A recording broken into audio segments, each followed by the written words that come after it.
So I welcome you all to a very, very interesting talk today. And our talks with Dr. Elst have always been enlightening and eye-opening. And we're thankful to Dr. Elst for joining us. So I'll quickly, go on to the topic. It's the origins of anti-Brahminism, which is a very hot, boiling topic which we need to address as soon as possible. So, anti Brahminism originated in selective anti Brahmin massacres by the Islamic and Portuguese invaders and became central to the British defense of the colonial system. The Brahmin community was recognized as an obstacle to conversions and the backbone of the freedom movement. The Dalit and Dravidianist movement have instrumentalized the Aryan invasion theory in its service. It remains a central plank in India's secularism and international Hindu bashing. So, Dr. Elst is a Belgian Indologist with a master's in Indology, Sinology, and Philosophy, followed by original fieldwork in BHU and a doctorate on Hindu nationalism.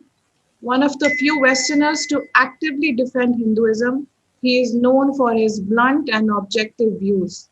Author of 30 books, a foreign desk press editor, foreign policy assistant in the Belgian Senate, and a visiting professor at two Indian universities. That's a huge bio to read out, and to live that is another thing.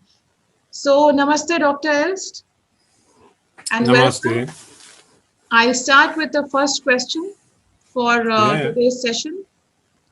So, we all have seen Jack Dorsey, the Twitter boss, holding that placard a few years ago with Barkha Dutt and all the other so-called liberals. And he held up this placard that says, "Smash Brahminical patriarchy." So should we bring down Brahminical patriarchy? hmm Well, Jack Dorsey is an interesting example. You see, he himself, of course, he didn't leave the invention of Twitter to a woman. He did that himself. That's quite patriarchal. And moreover, uh, information and communication technology is more or less the modern day equivalent of Brahminism. So, in a way, it's a sort of a new type of Brahmin who is elbowing out the old type of Brahmin. But okay, he tunes into a very widespread mentality that blames elites in general and Brahmins in particular. Now, Brahmins, moreover, have a sort of burden with them that resonates very well with Westerners at the moment. Namely, they are supposed to be the oppressors of the lower castes. And what makes it worse is that in the background, distantly, more or less consciously for most people, there is the Aryan invasion theory that says that the caste system really means the oppression of the natives by colonizers from the west, northwest, who form the upper castes. So the Brahmins really are the early cousins of the later colonizers like the British. And so whereas colonialism, at least formally, has long ceased to be since 1947 in the case of India, this far more ancient colonialism by the Brahmins is still somewhat continuing. Of course, Westerners don't really know exactly about the caste system having been abolished in Indian law. And sociologically, of course, it still plays a certain role, even if not formally.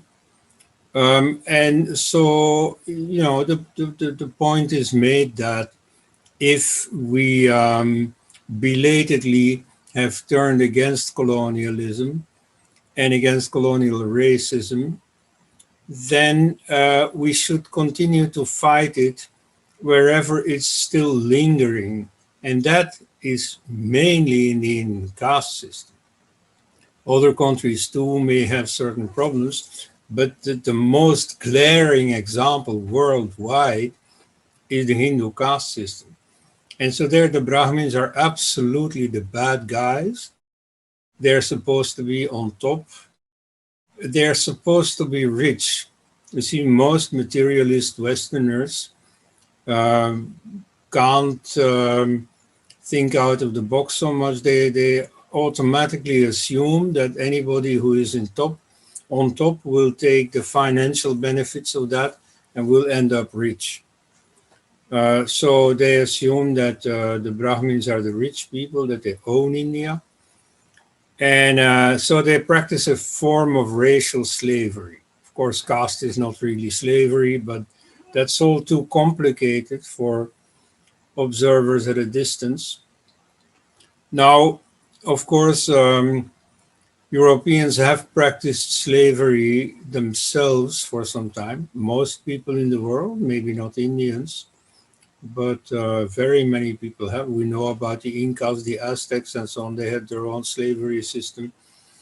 African slavery started in Africa itself, where there was a lot of mutual slavery between black tribes and so on. Then, when they saw the Arabs and finally the Europeans coming as customers for their goods, they sold them slaves. Now, so slavery is quite widespread.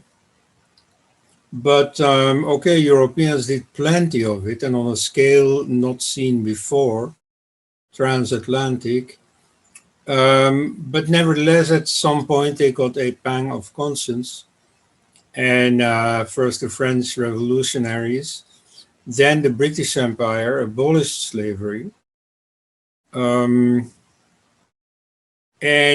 even took upon themselves the burden of abolishing it elsewhere as well, forcing the Ottoman Empire and the Mughal Empire to abolish slavery within their domains. As a Belgian, of course, I am proud to say that a Belgian army defeated the Arab slave traders in Congo in 1894. But so there is therefore a feeling of having a duty to go after racial slavery wherever it still exists. And so that's India. And so, if you want to understand the Hindu phobia or Hindu dvesha or whatever you call it, the Hindu bashing that is going on, you have to understand this background.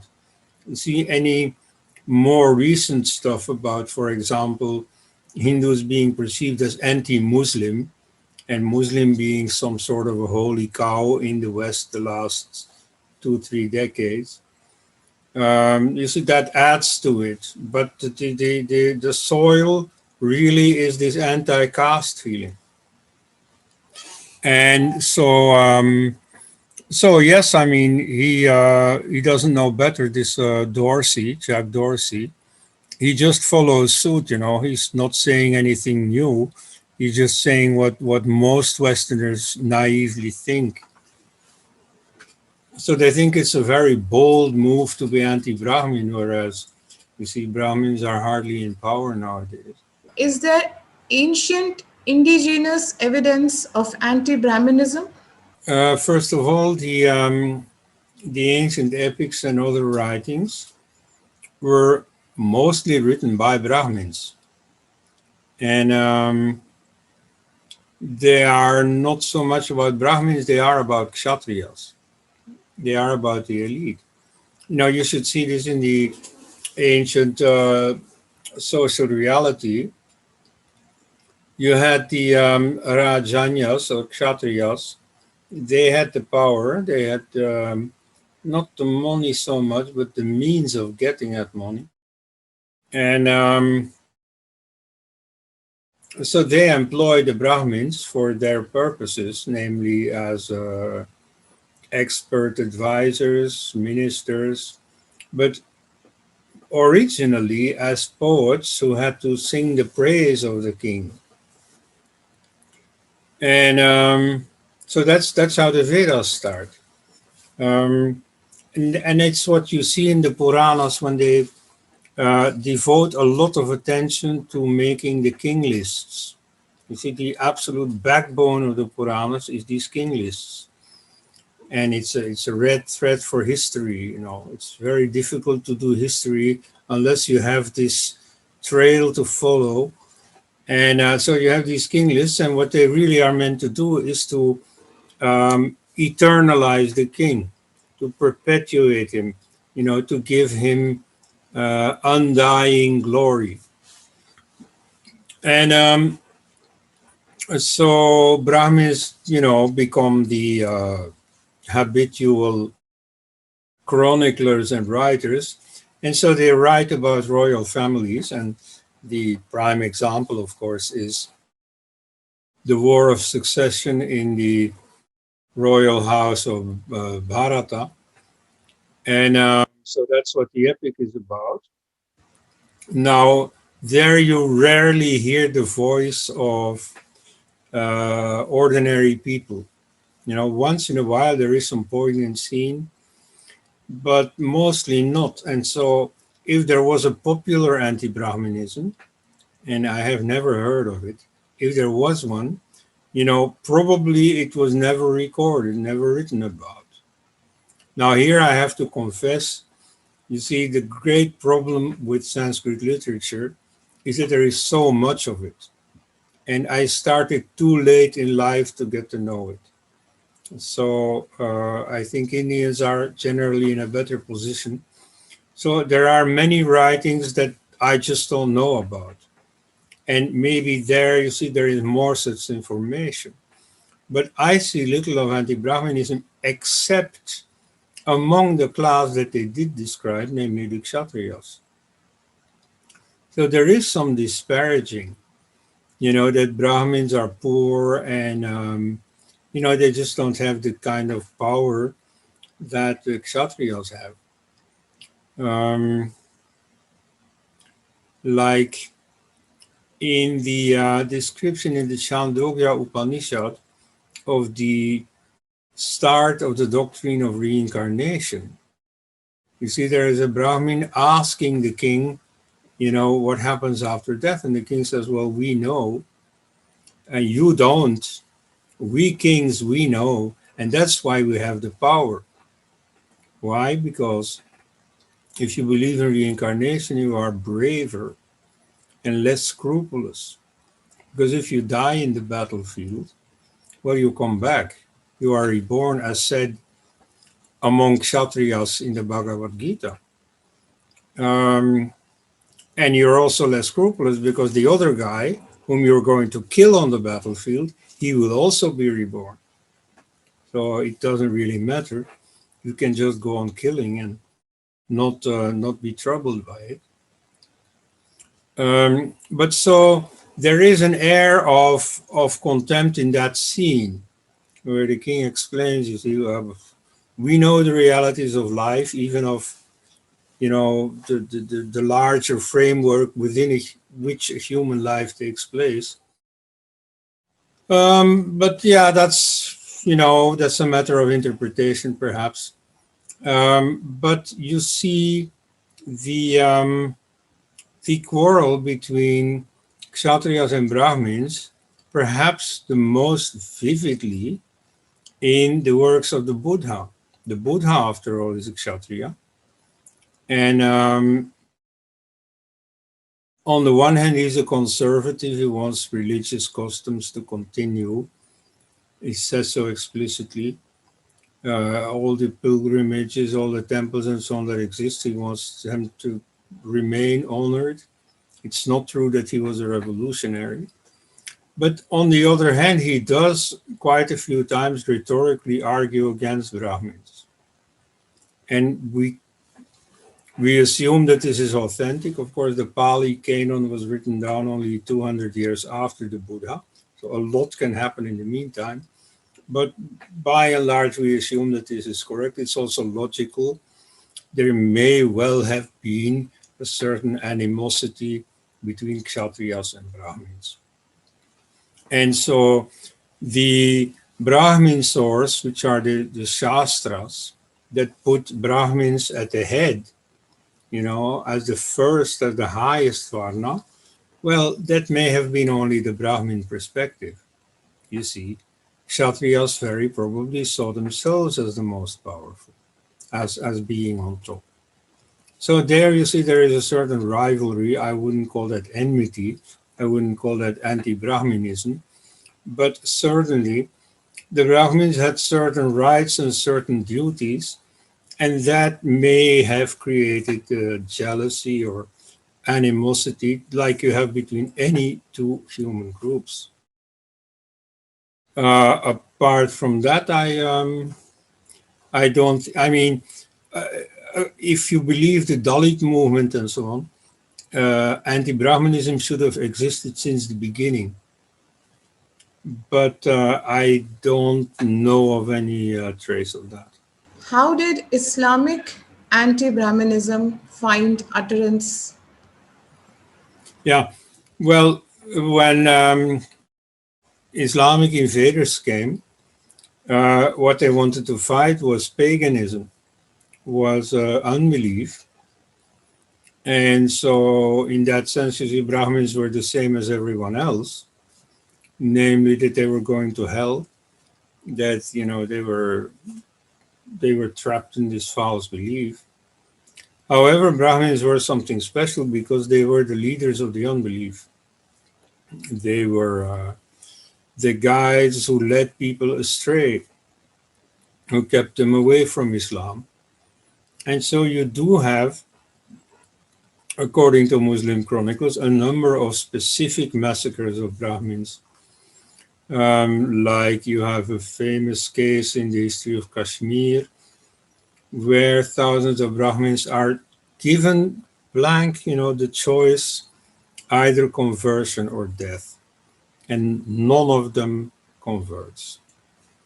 So there you see Brahmins are like the pinnacle of Hindu unbelief.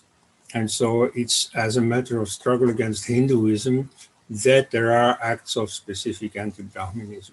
What new angle did the Portuguese add to this? Well, essentially the same, because they have the same program. They also want to convert the whole world to their religion. And they too find that the great obstacle in the case of India is precisely the Brahmins. So they specifically also single out Brahmins for atrocities or for killing. And even if we didn't have their own testimony for it, but they're very explicit about it.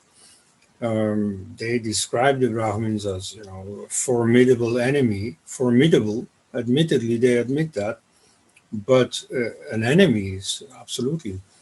But even if we didn't have or hadn't had their own testimony, we also know that in treaties between Hindu kings surrounding Goa or wherever they had trading posts, the Portuguese, that in these treaties, it is then specified, it is insisted upon by the Hindu side, you should stop killing Brahmins. And so we know that killing Brahmins was taking place on some scale. What you do have, what you never had on the Muslim side, what you do find on the Portuguese, or at least on the Catholic side, is that they start imitating Brahmins. And so you have Roberto de Nobili, who, pretends to be a Brahmin. He becomes fluent in both Sanskrit and Tamil. And he writes his own Veda, pretends it, to be one of the real Hindu classics that was lost to Hindu, but now you should, finally I'm bringing it to you, and then it's effectively the gospel. So they start playing the game. That's a big difference. It's also, it's relatively good, or it's in some respect good for Hindus, because it forced them to start responding in kind. So then Hindus start studying Christianity, writing against Christianity. You see, they had had such trouble with Islam for 1,000 years. There is absolutely no Hindu text studying Islam, analyzing Islam. Whereas with Christianity, this gets going. Now that technique of impersonating Brahmins, pretending to be Brahmins themselves, that continues in a way. Namely the Catholic ashram movement, where they set up ashrams, they dress up in orange, they borrow Hindu symbols and do some Christian little detail with them, like an Om sign combined with a cross. So that continues. You see, that sort of enculturation attitude, that starts with pretending to be Brahmins. Also, the caste system associated with it was somewhat accepted in the Catholic Church. In 1623, the Pope actually gives permission to the missionaries in India to continue the caste system. Not that they had a problem, that Catholics ever had a problem with inequality in society. Europe at the time had plenty of inequality, even by birth. But the specific forms of the Hindu caste system, that was a bit problematic. Like in Europe, you did not normally find churches with separate entrances for like the nobility and the commoners. Whereas here in India, you do have churches in South India with different entrances for high caste and low caste. You see, and so that was okayed by the Pope. If today missionaries go around saying, oh, Christianity has brought equality and so on, that's total nonsense. You see, Christianity was perfectly familiar with inequality, even inequality by birth, and it was perfectly willing to institute it in the church itself. I also remember the Allah Upanishad during the Akbar's time to fool people. That's also Yes. one of the fooling tactics used by the Mughals. I move on to the next question. The British did not go around killing Brahmins, yet they too ended up executing them in substantial numbers for another reason. And what was that, and why was that? Yes. Well, you see, the British didn't meddle too much in this caste system. Already the East India Company had a policy of we're in India to make money, and so we're not going to interfere in their local affairs, in their quarrels between different communities and so on. Then it was religion that was the cause of the 1857 mutiny of the sepoys, and therefore Queen Victoria again reaffirmed that they would respect the local religions, that they would not interfere and so on. That was the British policy. And so they did not have anything against Brahmins as guardians of Hindu religion. However, here there was another consideration, namely that Brahmins were the backbone of the freedom movement. And, there are some characters that illustrate this very well. So most leaders of the freedom movement, even the, someone as maligned as Jawaharlal Nehru, were after all Brahmins. And whereas, for instance, the very explicit collaborator, Dr. Bhimrao Ambedkar, was anti-Brahmin.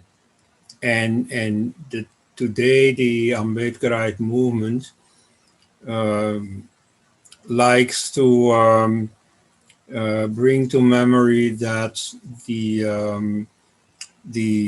Peshwas were defeated by the British with among their auxiliary troops Mahars and other untouchables.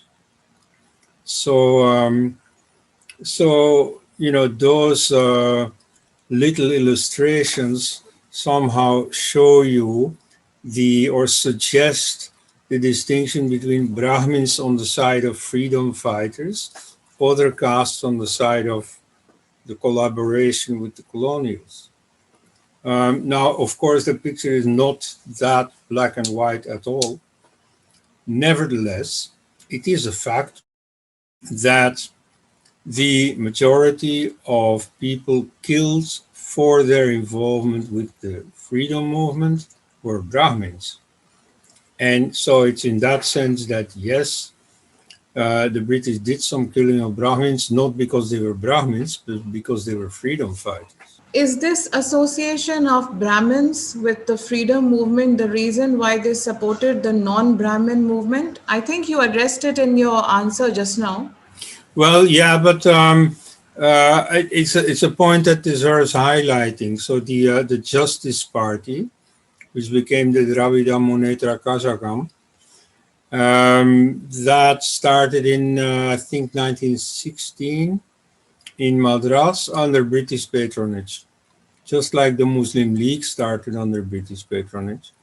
And so here you see they again, you see they did not want to involve themselves too closely, but the general idea of giving the Brahmins trouble, using whatever they could against them, that they liked and that they patronized. The ensuing Dravidianist movement construed the Brahmins as invaders. Is there something to this view? Well,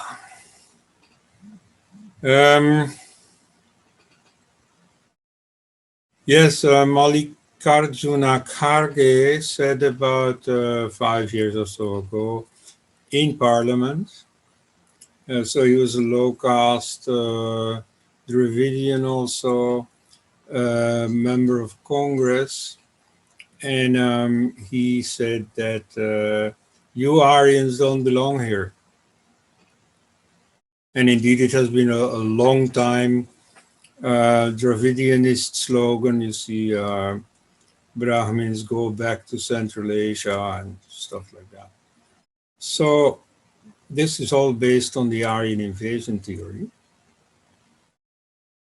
Now, the Aryan invasion theory is just originated as just a way of making sense of data. And so the first theory about the Indo-European language family was that it had originated in India. You read Voltaire, the French freethinker, in about 1770. He said explicitly that the European civilization originates on the banks of the Ganga. And a number of others, like Immanuel Kant, also said it. People like the French historian Jules Michelet, the German romantic thinker Johannes Herder, and so on. I mean, this was very common. And so among linguists too, this was very explicit, like in Friedrich Schlegel's famous pro-India book, Language and Wisdom of the Indians. This is in about 1808. And so for about 50, 60 years, everybody who was dealing with the Indo-European language family assumed that India was the land of origin. This changes in 1834, when August Schlegel, the brother of the just mentioned Friedrich Schlegel, proposed the Caucasus Mountains as the land of origin. And so from there on, you get the idea that they originated elsewhere than in India. And if they appeared in India, it is because they invaded India. So from about 1850 or so, that is the dominant theory. And the theory that it is India disappears. Now, colonialism had nothing to do with that as such. But once the theory was in place, then of course colonialists used it for what it was worth. And so one implication was that the upper castes at least had immigrated into India from the northwest. And so if they got a bit too arrogant for their own good from the British perspective, if the natives got got these funny ideas about independence, then the British could say to them, well, you see, okay, we are not native here, but neither are you. And so we have as much right, in fact, Churchill said it very explicitly, we have as much right to be in India as anyone there, except for the depressed classes who are the native stock. That idea that Brahmins are not native is very much there. Of course, when you look at it from the viewpoint of today's discussions, which we have in Europe about the value of immigration, then it is constantly emphasized that many people of Indian or Pakistani or Moroccan or Turkish origin, are only of that origin because their grandfather immigrated from there, whereas they themselves have been born in Europe, and that they should count as Europeans. So in India, we're not talking about a grandfather immigrating.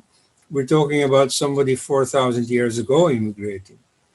So that whole discussion about, you don't belong here, it's like slightly ridiculous. But so that's the political use being made of the Aryan invasion theory, at least in India. You see, I know that in Britain, in Germany, in its own way, a lot of misuse was made of the notion of Aryanism, but that's long ago. Whereas in India, is still fully going on. And that's one of the reasons, by the way, that Westerners nowadays usually don't take kindly to Indians raising the Aryan invasion question. Not because they disagree, often they do, but scholars disagree on all kinds of things amongst each other all the time. That's no reason for animus, for anger. But in this case, the fact that Hindus clearly find it something very important, where this origin was. Was it India? Was it outside India?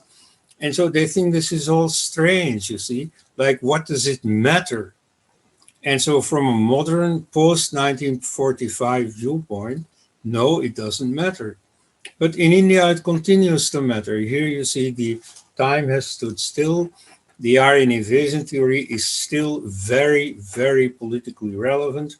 That's why I think that, you see, as a scholar, of course, I feel like refuting the Aryan invasion theory because that's my conviction, because I think the data tells me so. But from an Indian viewpoint, I would add to that, but it is also politically very necessary to put an end to this Aryan invasion theory. Before I move on to the next question, I read a very woke logic on Twitter a few days back, where one of the Indians settled abroad was saying that the stolen, idols that are there in the museum there abroad, that's actually, okay, they took it, but then these were made by the blood and sweat of the oppressed classes, by the high classes, and so it's actually all loot money. So who loots it doesn't make any sense. Yeah. Yeah, that's another way, of course, of equating the colonialists with the upper castes in India. You know, they did the same looting. Both of them had the lower castes work for them. Dr. Ambedkar hated the Brahmins, didn't he? Or is there more to his position? Yes, well, he said certain things, I won't say in favor of the Brahmins, but at least to mitigate the animosity against them. Like he said, you know, the caste system is not the work of the Brahmins. The Brahmins did not impose that on anyone. How could they? Um, in fact, he says explicitly, imposing the caste system was beyond their mettle. You see, they didn't have the kind of social power against what many Westerners think. They think, you see, that the caste on top, you see, has all the power and imposes everything on the rest. No, you see, the Hindu society was a very decentralized society where every caste more or less did its own thing, not every individual, but every community, yes. And so Brahmins couldn't do that. Um, but no, I mean, at the same time, of course, he was anti-Brahmin, and um, and not because of the Aryan invasion theory. He was an opponent of the Aryan invasion theory. He emphasizes that if there is such a thing as Aryan, and if the Brahmins are Aryan, well, then the Dalits too are Aryan. You know, he says there is no racial difference, which is a modern thing to say, and in this case also just a correct thing to say. So it just, you know, he saw the sociological reality. Then, of course, he made a few jumps, mental jumps that are not so correct. Like he said, you see, ancient history is a whole war, a whole conflict between Brahmins and Buddhists. Now, that's not true. Um, you see, a few times in his own preachings, the Buddha does chide Brahmins, not the Brahmin caste in general, but specific Brahmins for doing some specific things. Um, like, for instance, the practice of animal sacrifice, which was still prevalent at the time. He opposed it. He doesn't like Brahmin arrogance, you see, thinking that they are spiritually superior to others. That he takes to task, and perhaps rightly. Though I think that, you know, his own Kshatriya pride also plays a role in it, which moderns don't understand anymore. Moderns think it is egalitarianism because that's a modern value that's part of the modern mental makeup. And so they project that onto ancient times. Anyway, but so Ambedkar makes much of this conflict. You do get a bit of that conflict in later Buddhism, 7th, 8th, 9th century, where you have a lot of polemic by Buddhists against Brahmins, but the Brahmins at that time really had become a powerful caste, far more than in the time of the Buddha himself.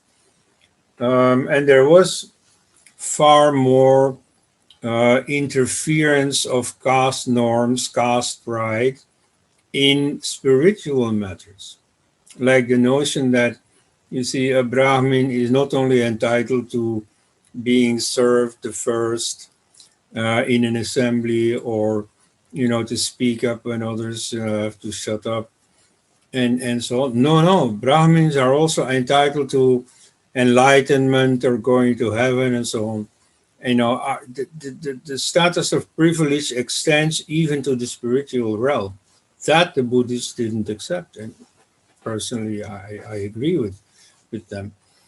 Um, but you see, that's all later. You know, as the caste system intensifies, the caste hostility, or the caste dimension of an existing ideological hostility also intensifies. At the time of the Buddha, there was hardly a caste system in the classical sense. There was no full caste endogamy yet. In fact, now even genetic scientists have shown that caste endogamy affecting the whole Hindu society, dividing it up into discrete boxes or jatis, that dates back to about 1800 years ago, to the beginning of the Gupta dynasty. So, you know, before that, you didn't have caste in that sense. In the Vedas, you didn't have caste at all.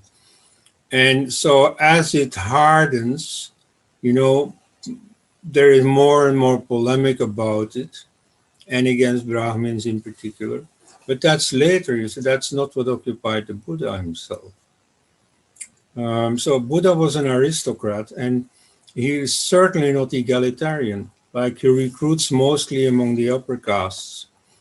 He doesn't like highway robbers. He doesn't like people who have debts, and so on. I mean, he's choosy. Um, and his use of the word Arya, for example. You see, Brahmins used the word Arya all the time, and so did the Buddha. You know, it means upper class, or specifically upper caste, those who have the Vedic initiation, those are the Upanayana, which is both Kshatriyas and Brahmins. And so that sociological meaning of elite, of nobility in the sense of those who are nobly born, that is still there in the Buddha. Later, you see people have gone on interpreting it as a purely moral thing, of noble in the sense of, you know, having virtue and so on. But in the case of the Buddha, it still had that sociological meaning. He was an elitist. And so Ambedkar, when making use of the Buddha and using the Buddha as a weapon against Brahmins, is doing injustice to history. Is, again, you see what happens, what most people do all the time, is to project modern concerns onto ancient history. But so, I mean, you know, I am not worked up about it. I see on Twitter that some Hindus, you know, really disparage Ambedkar quite violently for, well, imperfections or mistakes like that. But, you know, I mean, many people can be faulted for things like that. In the case of Ambedkar, it's a bit more important because he's so influential. Unlike Ambedkar himself, the Ambedkarites swear by the Aryan invasion theory. Yeah. Does this Aryan invasion theory necessarily imply anti-Brahminism? Yeah, that's a good question. Well, no, not necessarily. You see, suppose a specific group of people came from outside 4,000 years ago. That doesn't imply enmity. You see, everybody knows that the Parsis have come from outside, from Iran, that the Syrian Christians in Kerala have come from outside. Everybody knows that.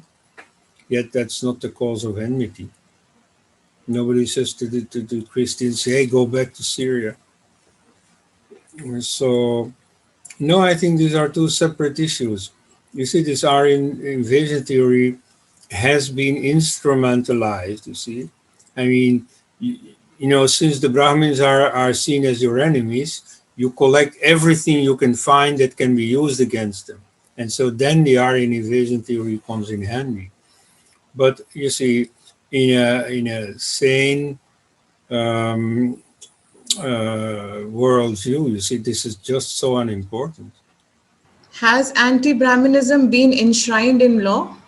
Not under those terms, but there is, of course, the system of reservations, which doesn't target Brahmins specifically, but upper castes generally. That is, of course, a discrimination. You know, you can call it affirmative action, as they do in America, but it is a system of discrimination. And I understand that a recent law for the protection of scheduled castes and tribes actually gives them an advantage in criminal law. But here I don't know the details. You see that some jurist could tell you. But it's the same thing as the laws that overprotect women. Like you have in some countries, including India, you have laws that, in the case of a divorce or so, put a premium on the testimony of the woman. And you put if she accuses the man, for example, of molesting their children, then immediately he is held guilty, and it's up to him to prove his innocence. And so you have something similar in the conflicts between upper and lower castes. So that I hear about. Well, upper caste people who are saying, "Oh yeah, we have to be extra careful with how we treat lower caste people because they are at an advantage in case of a court conflict." Now here, this is just hearsay. Here I don't know the details. I don't have my finger on the pulse of current Hindu society, especially now the last year.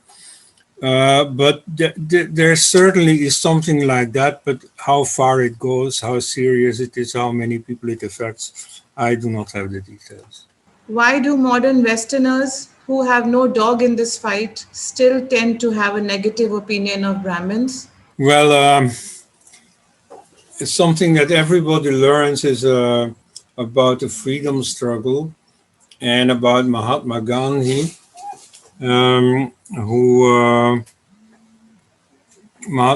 who is usually praised for condemning and trying to abolish the caste system. And so in that context, they learn a little bit about Brahmins are on top. And so they're the bad guys. So that is more or less what they know. You see, they don't know any detail about how the caste system really works, why it came about, how serious it is in terms of so-called oppression of the lower groups and so on. That they have no idea about. They just know, oh, it's bad. And so Brahmins being the face of it, in fact, according to the Purusha Sukta, they are the face, aren't they? So Brahmins being the face of it, they have a bad press. That's just like that.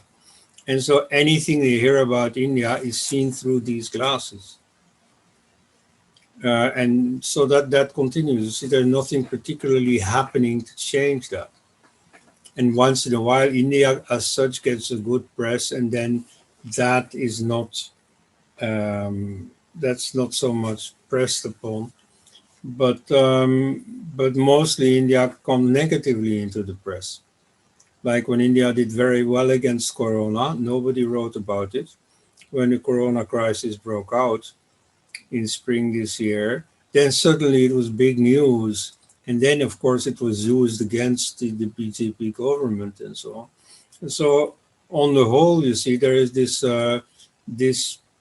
rather negative attitude towards India. And so, ultimately, that only strengthens anti-Brahmanism. I have two questions for you. One is a simple question from a layman's perspective, and it is in continuation to the last question that you answered about the positive and negative press that we are generating. So I just want to know what is the interpretation about the distinctions between Hinduism, Hindutva, and Brahmanism, and how are these distinctions currently being presented or maybe distorted? Yes, very good question. Now, it's not outsiders, it's Hindus themselves who have created this confusion. When Tilak, Balagangadhara Tilak, sets out to define Hinduism, what he in fact defines is Brahmanism. He says, like, one of the items he uses as criterion is belief in the Vedas. Now, the Brahmins are traditionally the guardians of the Vedas. That's their job, learning the Vedas by heart. and then providing interpretations, everything that goes around it. But so that's the core of it, the Vedas. And so Hindu is not equal with Veda.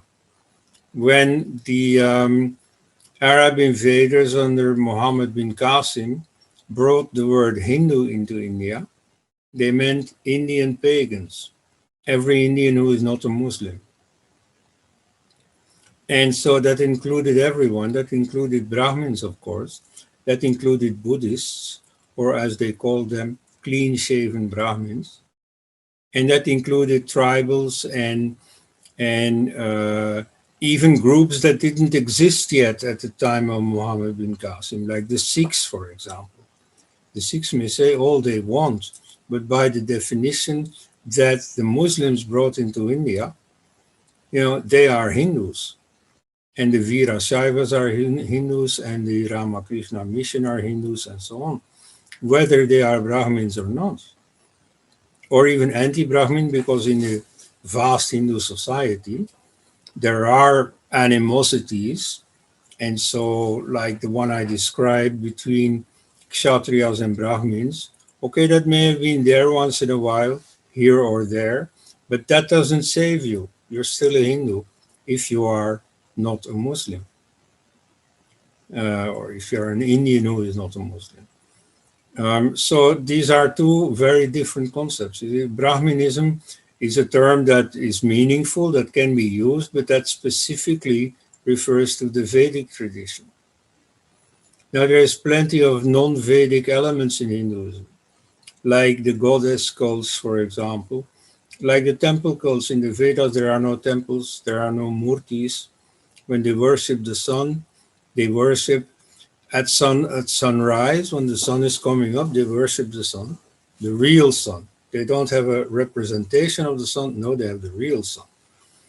And when they worship Indra, it's described by the seer Vasishta, at the beginning of the rainy season, what they worship is the thunderstorm that opens the very first rain shower. And so they have the real Indra, they have the real thunder and lightning. So they don't have these murtis. So murti culture, which nowadays is all over the place, that's very much Hindu, yet it is not Brahminical. Even if at some point people started inviting Brahmins to take over the temple cult because they wanted it to be as sacred as possible, and Brahmins were known for an ascetic lifestyle. And among Brahmins, mind you, among Brahmins themselves, temple worship is looked down upon. If you make money by making yourself useful in a temple, okay, that's understandable. People have to live.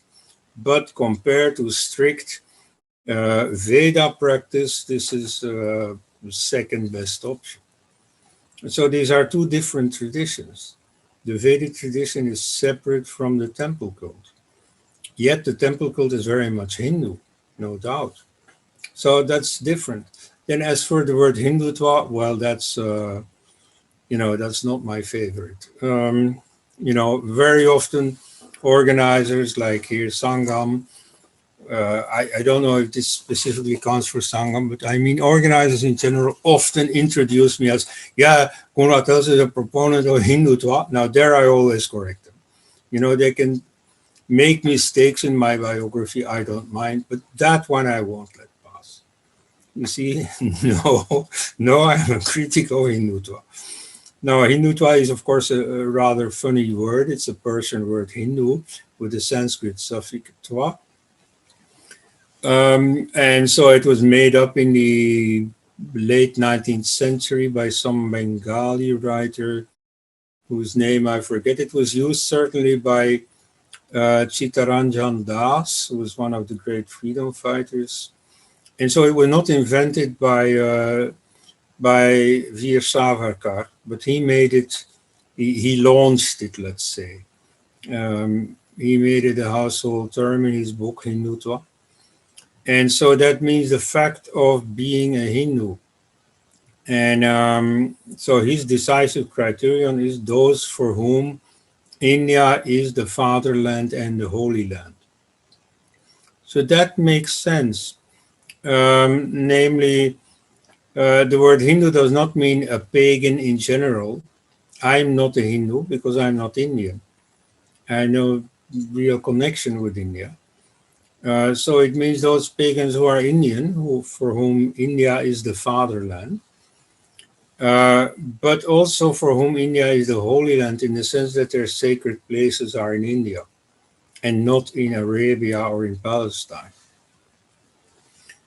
So that made good sense, to distinguish. And in fact, Savarkar does that very explicitly. He made a distinction between Hinduism as a religion and Hindutva, which he called a political concept, namely to define what he called in the parlance of those days, 1923, the Hindu nation.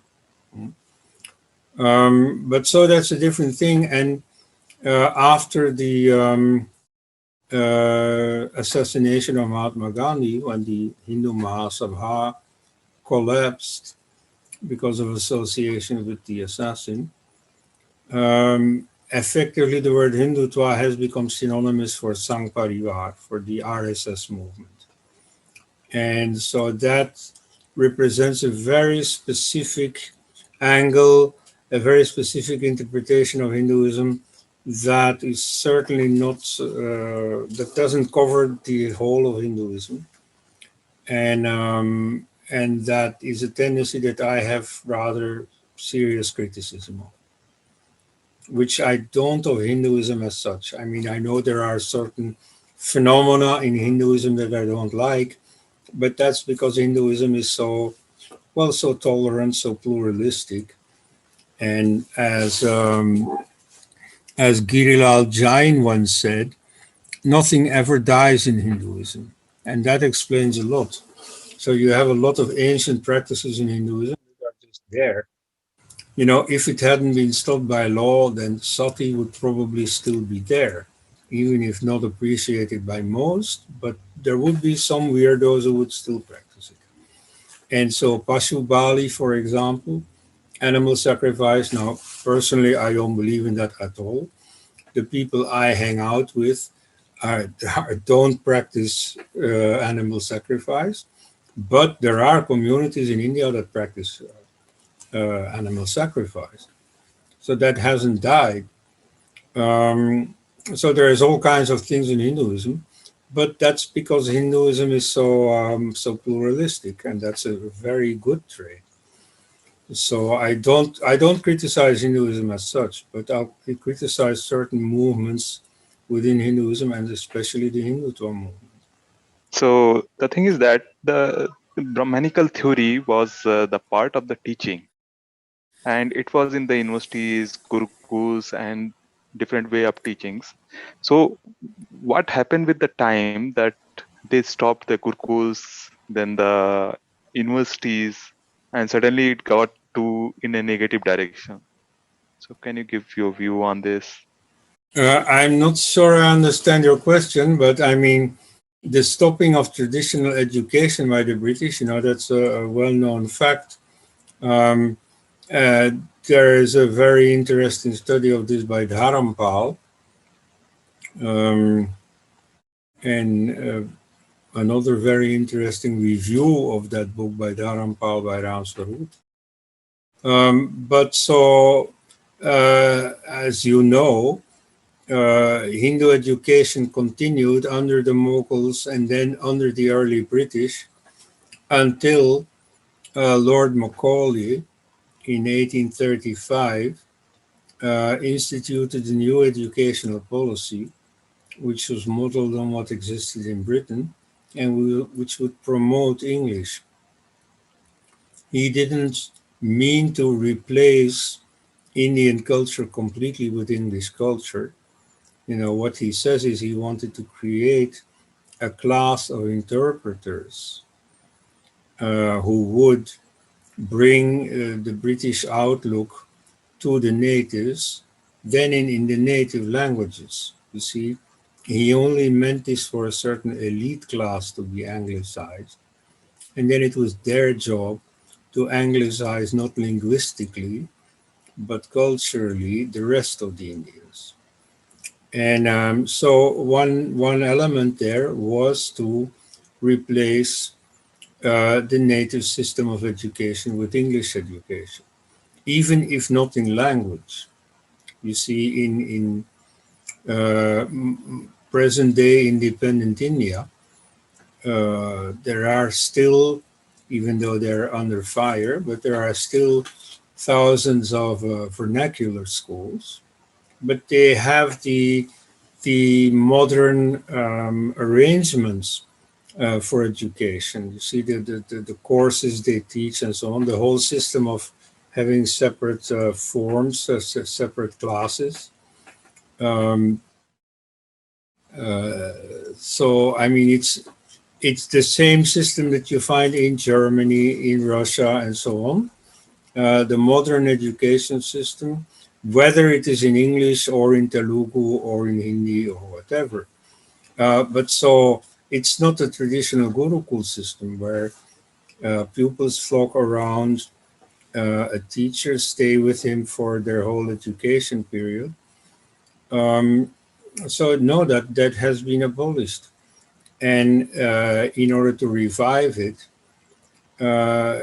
you'll have to go through the very difficult phase of establishing a certain relation with the modern alternative that by now everybody is used to.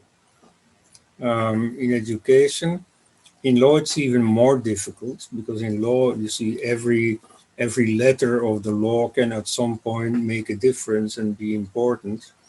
So the people who say, yeah, we need Hindu Rashtra, we need, go back to Hindu law and so on. Yeah, well, how are you going to deal with the whole edifice of modern law that has been created? You see, what is the relation between those two?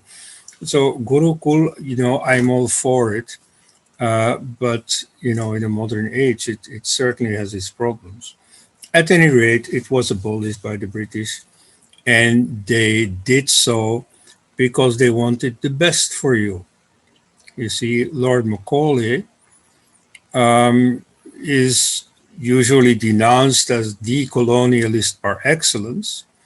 In fact, he already spoke in terms of independence at a time when most of the British thought, well, wow, glad we have India, we can exploit it forever.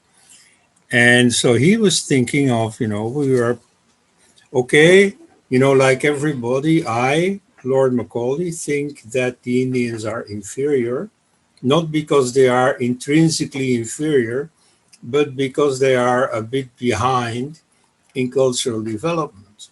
He himself makes the comparison with his own ancestors, Germanic pagans and so on, who were primitive, and then they were Christianized and Romanized. They learned Latin and so on. And so the role that this Latin culture had played for his ancestors, that English should be for Indians.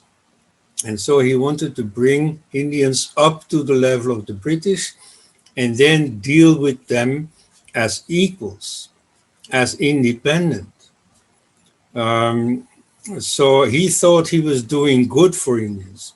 He didn't like Indian culture, but he certainly, did respect Indian people, and he wanted them to become independent once they had outgrown their present superstitious, childish Hinduism. My question is actually with regard to Brahminism itself and how it's being presented, the whole thing about, Brahminical tyranny and so on. Yeah. When actually, ironically, yoga and Ayurveda, which the whole world is celebrating and looking up to and adopting, is actually in large part, because of Brahmins. So how can we, is it possible, you think, for India to state that in so many terms, that this is actually because of that resource of Brahmins? Not to say anyone is superior or inferior, but to present it in such a way and to salvage that as they having been a huge knowledge resource, which is still of benefit to the world after so many thousands of years? Do you think there is a scope in that? Well, yeah, come to mention it, Westerners who take to these Indian practices owe a lot to Brahmins. You see, the Brahmin caste was a great Hindu invention in the sense that they set apart a category of people to just specialize in knowledge. And so the traditional knowledge in Ayurveda was part of that. All the great yogis that modern Westerners effectively are followers of, like Tirumalai, Krishnamacharya, you know, they're all Brahmins all over the place. But, you know, they're rarely conscious of that, you know. There, somehow the caste system doesn't interfere, you know. They just know that this comes from India. Then when they look more closely, yes, then they will see caste there. And now in America, this is very much happening, but that's significantly only after Indians have settled in America and become part of even the narrative about India and about Hinduism. So, you know, yoga was there, and there were some gurus from India that came to America, but nevertheless, the yoga narrative was built by Americans. And so it is now that Indian immigrants are becoming part of that that privileged circle that makes the narrative about yoga. They are entering caste considerations into it. And now they are all over the place. And so now you have, for instance, you can check the website Embodied Philosophy. They try to bring some intellectual seriousness. I mean, you know, yoga is always associated in America with physical exercise and so on. So they try to make it more intellectual, serious. So I've just attended their year-long course about yoga philosophy. Very interesting. So they really go into not just the Yoga Sutra and the Bhagavad Gita, but also the Shiva Sutra, you know, the Jain yoga, Buddhist yoga, and so on. They go through these texts. And of course, that's not the ultimate, but at least you see the textual dimension is taken very serious. They go into these texts, they notice what the conflictual points are, where people disagree about interpretation and so on. It's not superficial, surprising. But then you see the same school also has activities about the social aspects of yoga. And that's where the whole woke story comes in about oppression, patriarchy, and so on. And so there, and indeed you see in America a few Indologists, but especially American Hindus, you know, make it their business to warn Americans, watch out, you know, if you get interested in Ayurveda or anything, you know, you are really, really feeding the caste narrative of these ugly, vicious Brahminical oppressors. And so, you see, no American would ever have thought of that. You know, for that it takes Indians. I mean, here, you know, this is something I like to emphasize. Indians who still speak about foreigners as the handlers of the Indian secularists, they are anachronistic. You know, they are not up to date. You see, there was a time long ago when anglicized Indians were indeed stooges of the colonial power. But today, you see, nobody in England or America is busy with exploiting India or whatever, their views on India are dictated by their contacts in India itself. And so, you know, there's a funny circular process going on that the long time ago, the British, they created a class of anglicized Indians, but that anglicized Indian class has gone on its own steam.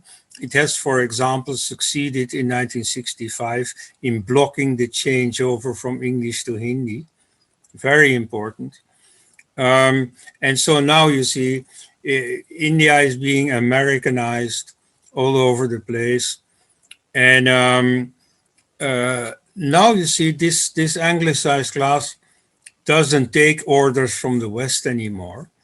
And in particular, when it comes to building a narrative about India, it is they who dictate, and it's Westerners who follow. So, you know, that you can see very well in this construction of yoga being, in fact, some evil caste gimmick by the ugly, vicious Brahmins. You see, Westerners wouldn't think of it. You know, that's really very Indian secularist. My question is rather a little a kind of a discussion. Actually, we have the concept of upper and lower caste is a fallacious argument, I believe, because it is more a Varna system, which was sort of a division of labor kind of system. One particular Varna kind of oppressing other is quite more a political thing than reality. That's one aspect. And another thing I want to draw attention to, like we are not the only ones who have the class system, because we have the British and the West also having the surnames like Potter, Smith, Baker, etc., which actually Butler, which actually only denotes their profession, and in the surname from generation to generation. So that's how it is for us also. And then secondly, I would like to lastly put that even now, the churches like in the south, for example, Salem district has lots of, it's dominated, the parish is dominated by Dalit Christians. But you have the bishops that are being appointed from Vatican, and they appoint non-Dalits. So there's a caste system here also. I mean, a Varna, a discrimination here also. Mm-hmm. Don't get to sort of upper caste, so-called upper caste churches. I don't know how. Okay, let's start with this discrimination in the church. You see, long ago, I lived for a short while in Varanasi, and my neighbor there was a Catholic Dalit, a militant of the Bahujan Samaj Party, Elephant Party, as he proudly said. And he said, we want Western missionaries to come, because these Indian bishops and so on, they are just the same as the Brahmins and so on. They are just as casteist. Me, you see, as a Dalit who converted from Hinduism to Christianity, I feel like, you know, a frog that jumped from one pond into another pond just as muddy. So, you know, casteism is very much there in the Indian church. Now, if you say it is the Vatican that nominates these non-Dalit bishops, well, you see, the Vatican acts upon advice from locals who know the local situation. So here again, you can't say, oh, it's the Western handlers who do it all wrong. No. Those Westerners are not handlers anymore. In a formal sense, okay, yes, the Pope has the last word about these nominations. But you see, he acts upon the advice given to him by Indians. So it's Indian Christians who are casteist. Yes, they are. Um, now, as for these Dalits, yes, you see, they become the dominant force in a place like, I think you mentioned Salem in Tamil Nadu. Okay, that's good. I mean, you see, because in this case, well, the term Christian Dalit is of course problematic. Strictly speaking, according to Christians themselves, you are no longer a Dalit if you convert to Christianity. And that's also the legal situation officially, though in practice, something else. But anyway, in this case, you see what happens to Christian Dalits happens to Hindu Dalits as well. There is a rise of the lower castes. The narrative about caste oppression still going on in India is ever more obsolete. Dalits are all over the place. I attended some Ambedkar sociological conference in Delhi 2-3 years ago, and Dalits were all over the place as professor this, professor that. And, they were working in the Ambedkar Institute here and the Ambedkar University there. And on the way this morning by bike, they had passed the Ambedkar Square and they had greeted the Ambedkar statue and so on. It's all over the place. And it corresponds to a sociological reality that the lower castes are coming up. And that's okay. That's very good. But so that means that the narrative about the lower castes being oppressed and so on, that is becoming ever more obsolete. However, let me warn you, you see, revolutions in history are never made by the underclass. You see, the underclass may be suffering, maybe groaning, maybe complaining that all this suffering is imposed on them, but it's not they who make revolution. They are just too busy surviving. And you see, revolutions are mostly made by people who have made it in life, but who for some reason are disgruntled. And now here, you are creating a class that, unlike the old Dalits, might, if misinformed about caste history, become very unpleasant to the upper castes. Because you see, they may bear this grudge, that is fostered constantly by misinformation about Hindu society. However, I must say, that's a theoretical possibility. I haven't seen that. This was a very pleasant conference. These were just fellow scholars, Okay. Now, okay, that was into your last point. There, I'm afraid you have a very idealized view of caste history. I mean, this I hear a lot among Hindu apologists, minimizing the relative harshness of caste inequality. But you see, that's true with inequality everywhere. Now, this didn't create that much bad blood. That's why I doubt the existence of anti-Brahmanism in ancient Hindu society.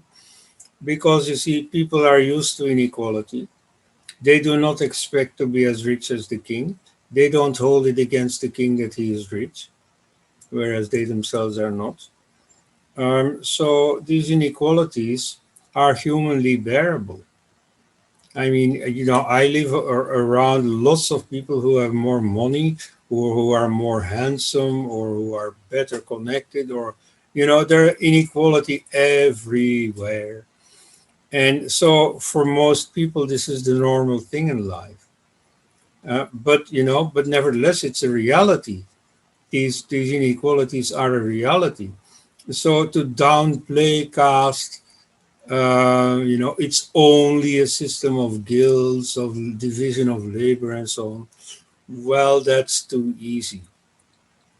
You see, like for instance, very many Hindus say nowadays that caste was not by birth. Caste was by endowment, by your talents, whatever. Now that's just not true. You see, the Peshwas did militarily very impressive exploits. You know, you could say that by achievement they were Kshatriyas. Nevertheless, they were Brahmins. They were very much Brahmins. I remember Bal Thackeray telling me that, you know, he didn't like the RSS because they were all Brahmins, and he didn't like Brahmins. He was very much a Hindu, but he was not a Brahmin, not at all. And so there are all kinds of conflicts between groups of people. So there are also between the Marathas and the, you know, the Peshwas, you know, the Brahmins. So it's just not true that caste was by karma and guna, as they say. No, on the contrary. You know, the fact that people do things in life that do not fit their caste by birth is recognized by Krishna in the Gita. And he says, no, you try to do your own thing. I mean, what belongs to your caste duty. So don't go away from that caste duty. He tells Arjuna, okay, Arjuna doesn't want to fight. Nice. You know, he's like Gandhi, you know. But he says, no, it's your duty to fight. Why is it his duty? Why doesn't he go tell Vyasa, hey, you go fight? No, he tells Arjuna, you have the duty to fight. Why? Because he's a Kshatriya. Because he's born a Kshatriya. And so caste was very much by birth for like 3,000-4,000 years already. And that's okay. I mean, many things are by birth. Many societies have like allot jobs to people because they're born this way or that way or from those parents. You know, it's not so exceptional. Only it's on a very large scale because it's India. But so you see, don't fall for this apologetic type of, you know, projection of modern egalitarianism onto caste history. We have recently seen news articles and other behaviors from the organizations like RSS, where we have seen subaltern Hindutva kind of terminology being used in Bengal election. Thereafter, blames of election over the Bhadralok. And a similar thing is, going on these days around the Ram Mandir, that it was a subaltern movement. So how do you see it? That is there any kind of Brahminical hatred towards from the RSS? And if it is there, are there any major examples they're causing, their causes of existence too? Well, the RSS clearly has lost its way. That I heard about. This particular thing about against the Bhadralok, that's new to me. But it doesn't surprise me because the RSS has been flirting with socialism already during the Cold War. People like Dato Pant Hengedi, were very much into socialism. And so this fits in with it. And so I think that is really not being rooted in your own cultural tradition. This is a matter of just taking over whatever ideas are current at the moment. So it's, in elections, it's always, a vote winner to side with a certain group and target another group as the enemy. Preferably if those are not voters or if they're very few in number. But, the background, to say, oh, it's electoral calculations and so on, that's superficial. You see, why are these electoral calculations possible? In the time of Shyam Prasad Mukherjee, I don't think that this existed. The idea was national unity. And so, like a story that the RSS used to tell, I don't know what they make of it today, is that in the RSS gatherings, it was normal to take food together. And then one day some Brahmin became a member and he refused to eat together with the others. And so Guruji Golwalkar said, okay, well, you go sit there in the corner and you don't eat together with the others. But then after a while, you see, he was just so socialized in the, communitarian spirit of the RSS that he dropped this peculiarity and he started eating together with the others. So caste discrimination disappears because of the comrade spirit within the RSS. And so that was also their attitude to politics. You see, class distinctions, caste distinctions, we're not going to fight against them. We're also not going to perpetuate them. No, but we're going to de-dramatize them so that they melt away. And that the spirit of national unity ultimately comes to prevail. So you see, once in a while I say something nice about the RSS, especially about the RSS in the past. If now you come to tell me that now they are preaching class struggle, well, that I don't compliment. But, I understand because it is part of this fact of the RSS not having any intellectual backbone and therefore being a very easy prey for whatever fashionable ideas are in the air.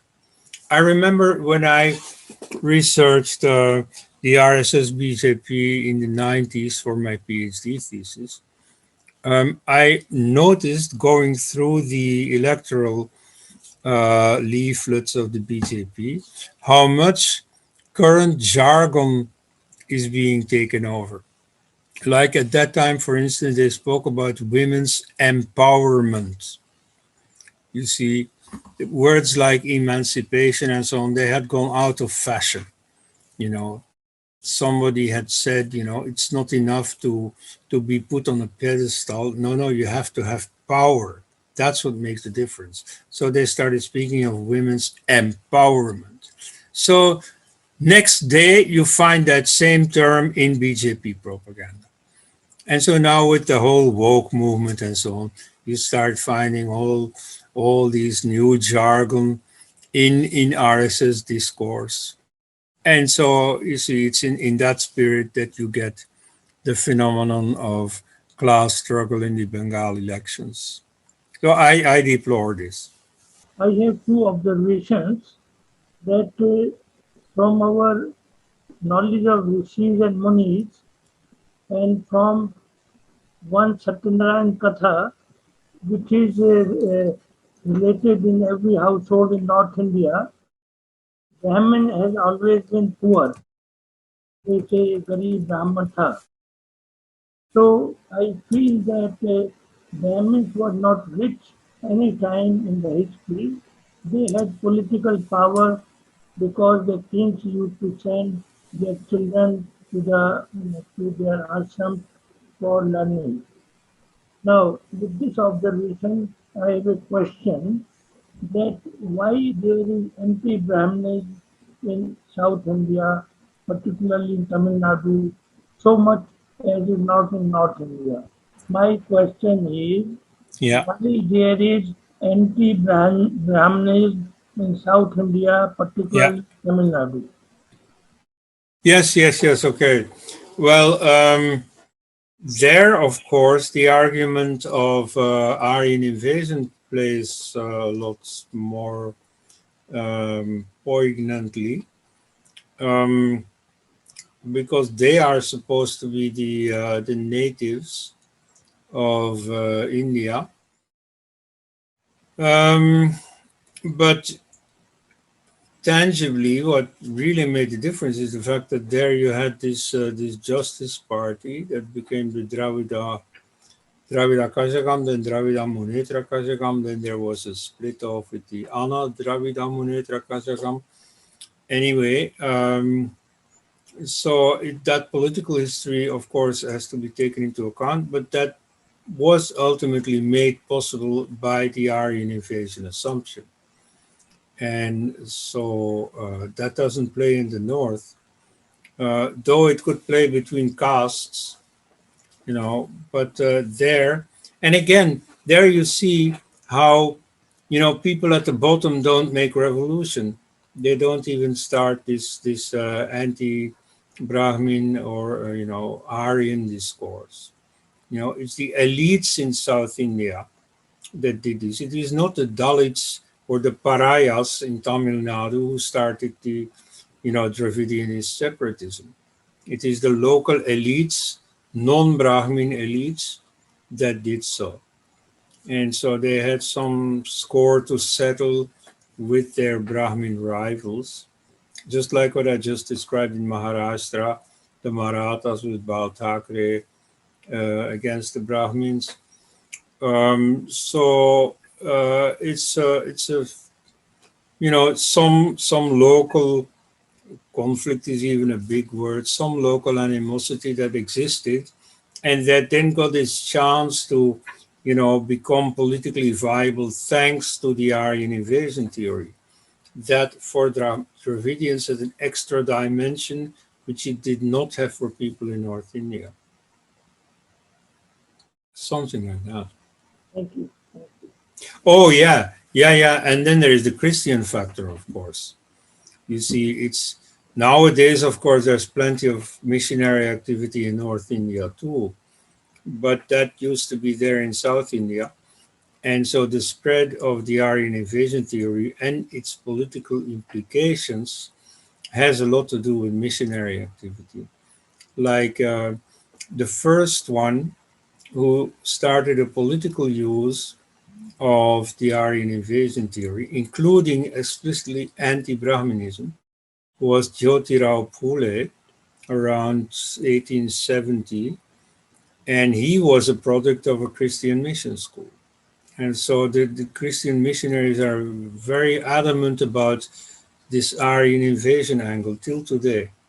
So Ramakrishnan PG asks, academic liberal elements interpret the Hindu caste system as, quote unquote, every social evil is exclusive for Hinduism for that cunning Aryan Brahmin, quotes closed. Are liberals means non-expansionist principles in Hindu Shastras are the sole reason?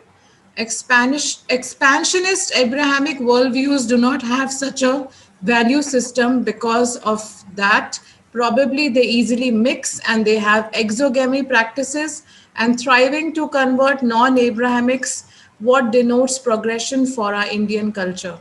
Yeah, many words, but not entirely clear.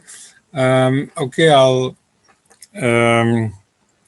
seize upon the distinction you make between Abrahamic religions and Hinduism. First of all, of course, I don't like the term Abrahamic, but I know that's what you use for the Christian Islamic conglomerate. Okay, but now those religions, of course, don't have a caste system like India with distinct groups that are endogamous, because they convert people, and from then on, there'll be intermarriage between the new converts and the old stock. Some social sensitivities may preclude that, but Christianity as such or Islam as such certainly don't. And so you had plenty of intermarriage, like when the Muslim armies conquered India, the soldiers took Hindu wives immediately.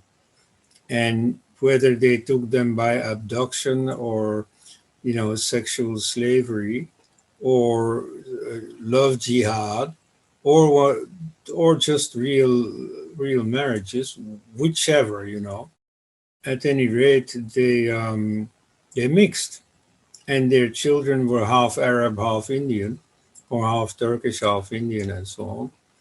Which incidentally is why, in spite of Muslim myth forming about me, I am Arab, me, I'm Turkish, and so on. Me, I'm called Quraishi. This means I'm descendant of the Quraysh tribe of Muhammad.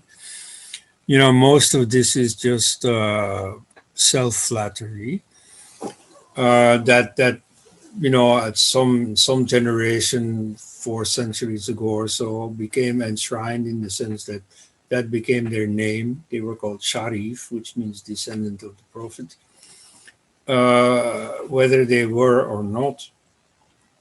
But nevertheless, they mixed. And so the Indian Muslims are by and large converts, are by and large Indians.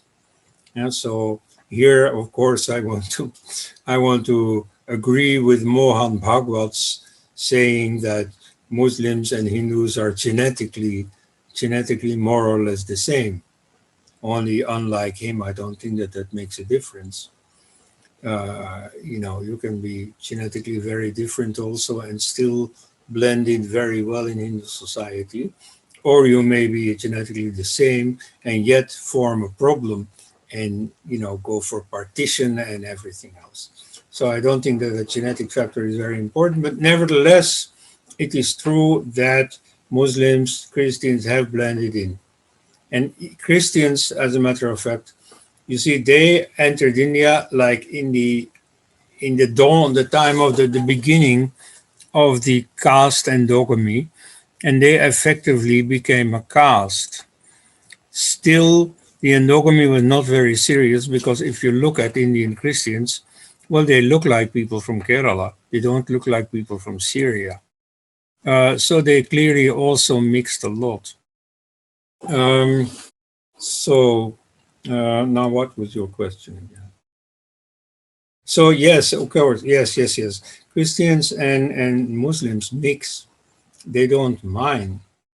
Like Hindus didn't mind if you go back far enough into the past.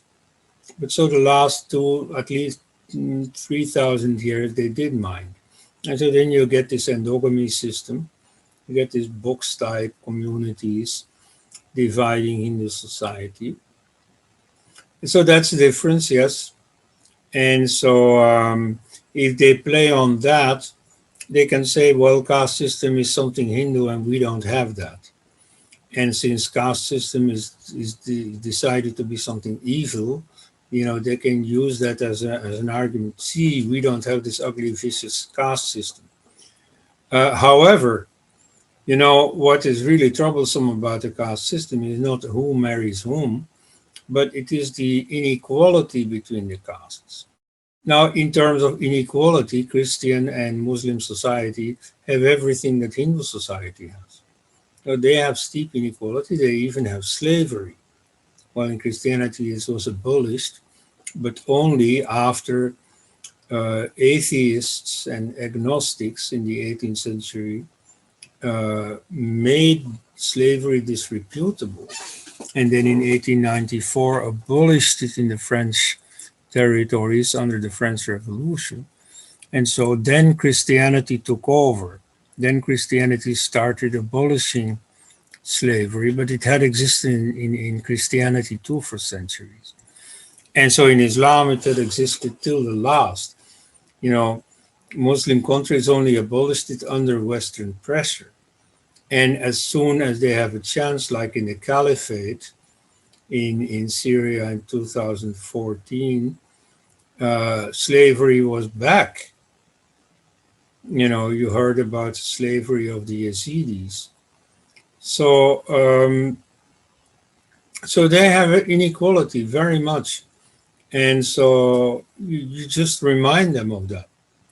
If you have a polemic about caste with Christians or Muslims, just remind them of the inequality in their own societies. Slavery is all over the place in the Quran, in the Old Testament, and even in the New Testament. St. Paul says explicitly, slaves, obey your masters. You know, he opposes the attempt by some to break free from slavery. He says, you know, we are all freed in Christ. Freed in Christ means that freedom in a worldly sense is no longer important. So don't complain about your slavery, just remain slaves. That's what he says. It is the letter to, I think the letter to Philemon, one of his letters, is in fact a covering note. You see, a slave has fled his Christian master, sought refuge with St. Paul, who was some kind of authority in the community. But St. Paul doesn't give him freedom. St. Paul sends him back. And so gives him a letter for this Christian slave master. This is the letter to Philemon. So you see, St. Paul, in theory as well as in practice, supported the slave system. And it is on that slaveholders in the American South in the 19th century still justified slavery as a Christian institution. So you tell them that, you know, and so their arguments against the caste system will not make much of a difference after that. Here's a very interesting question now from Elon, one of our audience members, and he or she says, would an apology from Brahmin community on what they have been accused of, such as oppressing the lower caste, end anti-Brahminism? Some sort of acknowledgement from the Brahmin community on wrong things they have done, would that end this anti-Brahminism sentiment? Well, first of all, very much anti-Brahmin rhetoric emanates from people who are born as Brahmins. You know, among people writing secular stuff, I find names like Bhargava. That's a Brahmin name. So Brahmins have said many times that Brahmins are so terribly guilty. I don't think that has made a difference. I mean, you can see for yourself that so many anti-Hindus and indeed anti-Brahmins are born Brahmins. And that doesn't make a difference. The case against Brahminism remains. No, you see, I would rather make people more aware of the merits of Brahmins. So yes, they were in a privileged position. They were not necessarily rich. Some of them were, like for instance in Kashmir, Brahmins were nominated as administrators and so on, and they took advantage of their position. But no, you see, Brahmins in general were not. They were not rich, but they were privileged. Like they were privileged in law, like Brahmins could not get the death penalty. Even for murder or so, they would get punished, but not the death penalty. So that's, you could say, is a privilege. Then, you know, they would be treated reverentially all the time wherever they came and so on. So yeah, that's true. Brahmins had certain privileges, but at the same time, they were also very meritorious. And they covered themselves, or they covered Hindu civilization with undying glory, which was their job since the beginning. Namely, practically everything that people know about Hindu civilization was done by Brahmins. You know, all these philosophers, including most Buddhist philosophers, were born Brahmins. And, you know, they created this entire culture around the Vedas. You see, you have the Vedic Samhitas, that are collections of poems. Very good poetry, by the way, very profound, very masterful as poetry. But moreover, around that grew up a whole intellectual tradition with the Vedangas and the Upavedas. You see, all the sciences started. Science of linguistics, science of mathematics, of astronomy, and so on, is a really impressive intellectual edifice that in some ways became very influential even in the modern age. Like the whole Western modern science of linguistics is indebted to the discovery of the Sanskrit grammarians. The very first word of Sanskrit that I ever learned, apart from yoga, is the word sandhi.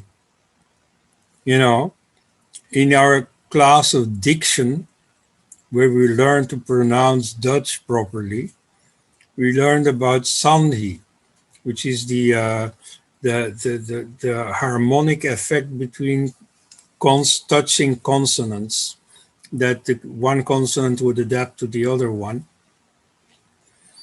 And so we learn very precisely. You see, in Dutch you have, you know, the standard language spoken in Holland has, for instance, the combination of that thing. Take the words that thing, okay? They say dat ding. And they have a sandhi, they have a, what's it called? A forward sandhi. That is to say, the last letter of the first word adapts to the first letter of the next word. Dat ding. Whereas in the Flemish dialects of Dutch, you have the reverse sandhi. Dat ding. The d of the second word adapts to the t of the first word. Okay? So this was explained to us, and this was explained with the word sandhi. And then he said, you know, to explain this strange word, yeah, you see, there was some get together in India, and, you know, this phenomenon was called sandhi. Okay, fine. Now, you see, the whole modern science of linguistics is indebted to ancient Hindu linguistics. And, you know, you have the zero and the Fibonacci series that came from India, and differential and integral calculus that came from the Kerala School of Mathematics, and so on and so on and so on. So India has enormous merits, and the names underneath all these merits, practically all of them, not the Buddha, okay, but practically all of them are Brahmins. So you should be proud of it. And, you know, once you come out with that proud, you know, you stop talking about the guilt. Oh, we have this heavy burden of having oppressed people for so long. No. We have the proud achievement of having contributed so much to literature, to arts, to science, and so on. Yeah, that's the Brahmin heritage. Now, if you bring that in public, I think people will be far more respectful of you than with all the apologies you can muster. These apologies are not going to make the difference. My question is about Dronacharya ji. So Yeah. Guru Dronacharya, in order to fight for his dharma, he took part in the battle of Mahabharata. And despite the fact that he was a Brahmin, he played the role of a Kshatriya. Yeah. So in that context, do you think that Varna system has been fluid or used to be fluid? It certainly was fluid, and it didn't prevent a Brahmin from doing Kshatriya stuff. But nevertheless, he was never called a Kshatriya. He was always a Brahmin. So, you see, caste identity is definitely by birth. You know, the Peshwas were Brahmins by birth, and they remained Brahmins even after all their victories, you know, on the battlefield. They were still Brahmins. So, yeah, I mean, this is something I like about the Delhi metro. You see, usually when I come to India, the first few days I stay with a friend in Gurgaon. And so from there's a tram to the center, and the fifth or something station is called Dronacharya. See, you know, that's why the place is called Gurgaon or Gurugram. You know, that's named after Guru Dronacharya. I just have this question about Western academia and their specific attitude towards Brahmins, especially the professional academics. So one of the things I remember Rajiv Malhotra saying is that Indology is somewhat unique in that people who study, people don't like the objects of their study. Yeah. So do you think this is that prevalent in academia in general and Western academia in particular? Or is it just an impression that more activist people get? No, that's quite true as far as modern India is concerned. You see, I mean, many people are just not interested in modern politics. They go for Natya Shastra or some ancient stuff that remains, whatever the government does. But so those who have to do with modern India, yes, they dislike at least the Hindus and the Hindu element in it. And it is indeed strange. You see, in the history of Orientalism, you constantly have this phenomenon of people going native. This was already very much in the colonial period. Often colonial administrators who employed Orientalists distrusted them. You see, sometimes, of course, they were very helpful. Like, for instance, in Holland, you had Snoekhuyr Gronje, Christiaan Snoekhuyr Gronje, who was a great Islamologist. He even converted to Islam himself in order to marry two Muslim women, two of them. But nevertheless, he helped the Dutch government in subduing the rebellion in Aceh by Islamists. It was an Islamic jihad. And so he informed them about what these people were concerned about, what they were sensitive to, what could be used against them, and so on. So he was very loyal. But you see, many weren't or were suspected of not being so, because they had started to identify with their object of study. And this happens everywhere. This happened in Arabia, in China, in Japan, and so on. Everywhere you have this phenomenon of people who study a culture, become enamored of that culture, and identify with that culture. Even apart from that, I mean, I come from an Orientalist department. I can tell you, you see everywhere you find people like really, becoming part of the civilization they study. People who study Japan and they dress Japanese and they eat Japanese and their whole house is, Japanese. And so that's the extreme case. And the more general case is that at least they defend their culture against misunderstandings by the outside world. And like, for example, the Tibetan issue. You see, most people who study Chinese will defend or at least make understandable the Chinese position on Tibet. My brother is a professor of Turkish. He absolutely defends the Turkish position vis-a-vis the Kurdish separatism. Me, I am a supporter of the Kurdish cause. He is a supporter of the Turkish cause. And that has also something going for it. Anyway, what I mean to say is that it's normal for people to defend that which they study. Now, the great exception is India. If people study modern India, they will tell you what is all wrong with India, that India is committing genocide in Kashmir and stuff like that.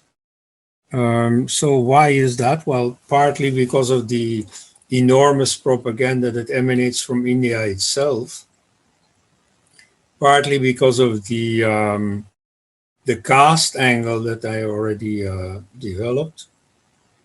So they identify India with caste system, with the last remnant of racial slavery.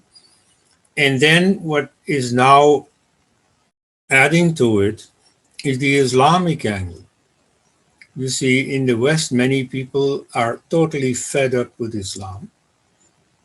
And they are seeking an outlet in certain, populist nationalist parties.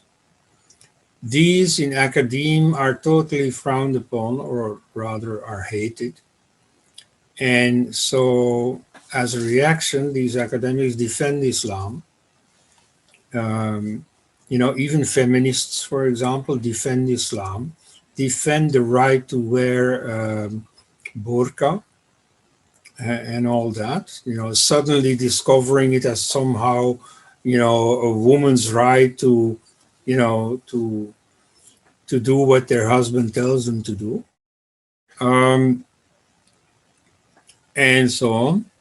And so Hindus are seen as anti-Muslim and therefore as hand in glove with the hated right-wing populists in Europe and in America.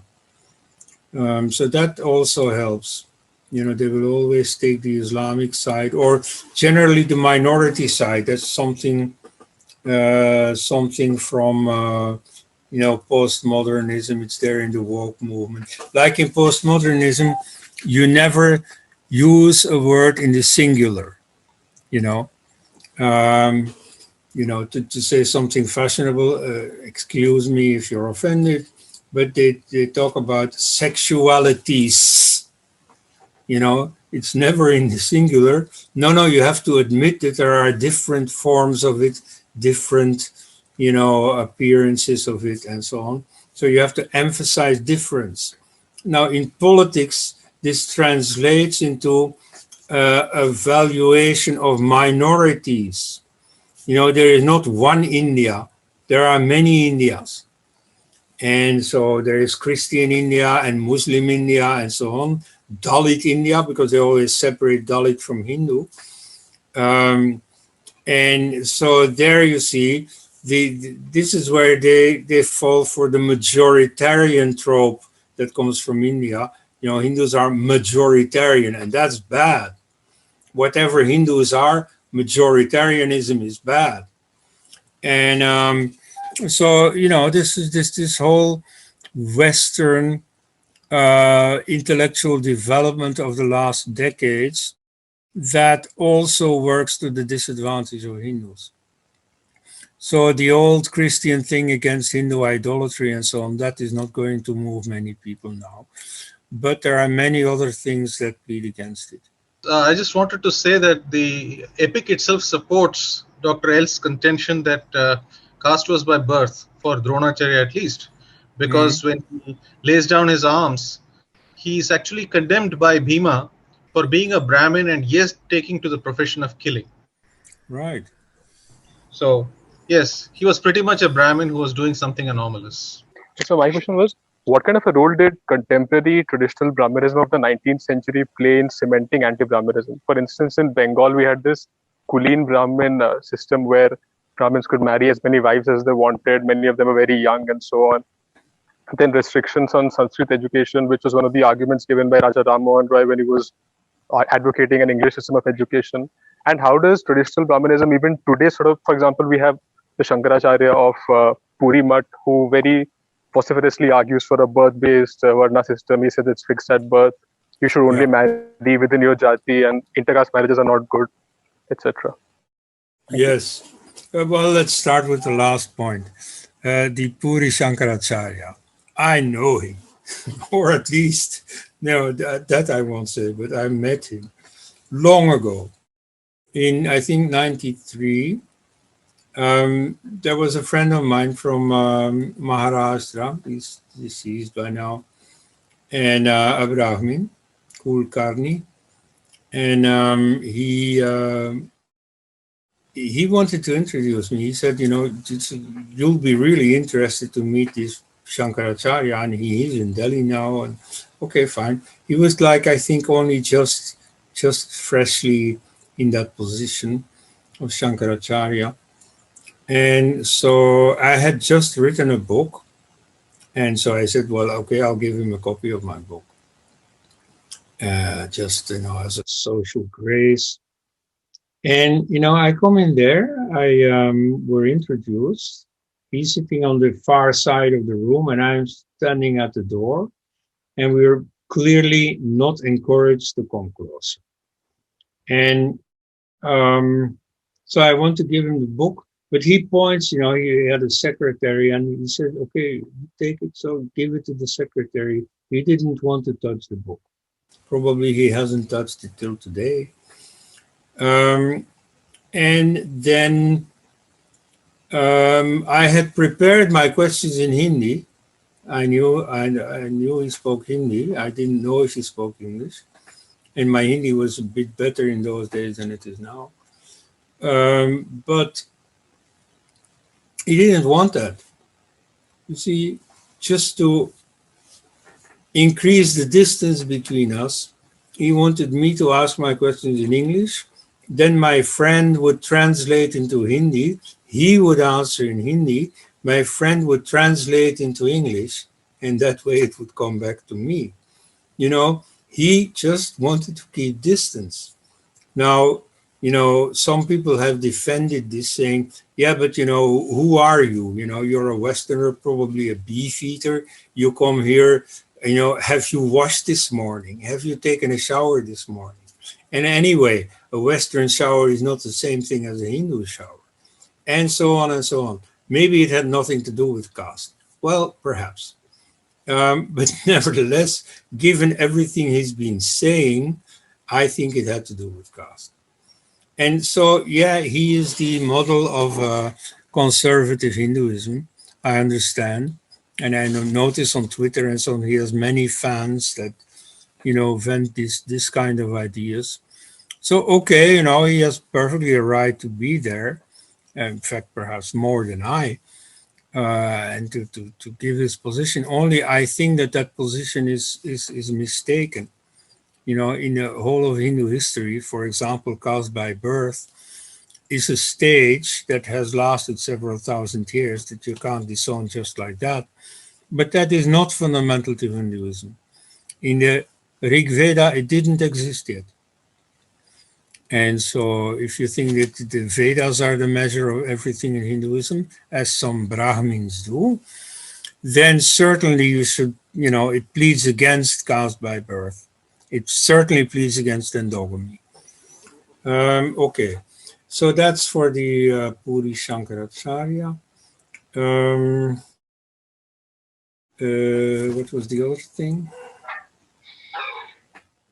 The Kulin Brahmin Pratha restrictions on Sanskrit education. Okay.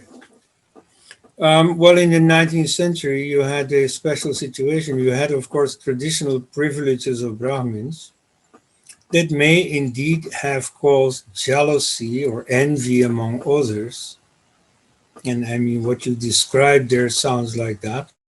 At the same time, the situation was also aggravated in the sense that the Brahmins tended to profit from colonization because they took too many modern professions.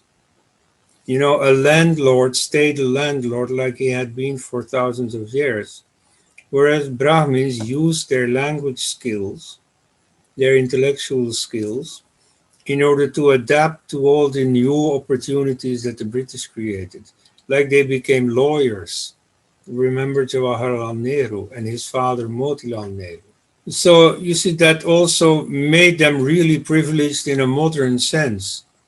And there the Western mistaken stereotype of rich Brahmins became true. So Brahmins were privileged, and that indeed may have helped, stoke or fire up a certain anti-Brahminism. I mean, I haven't studied that specific case of Bengal, but it makes sense to me. And, and generally, of course, it is true that the changes that the British wrought in Hindu society have exacerbated caste animosity. And so this would be an example of that.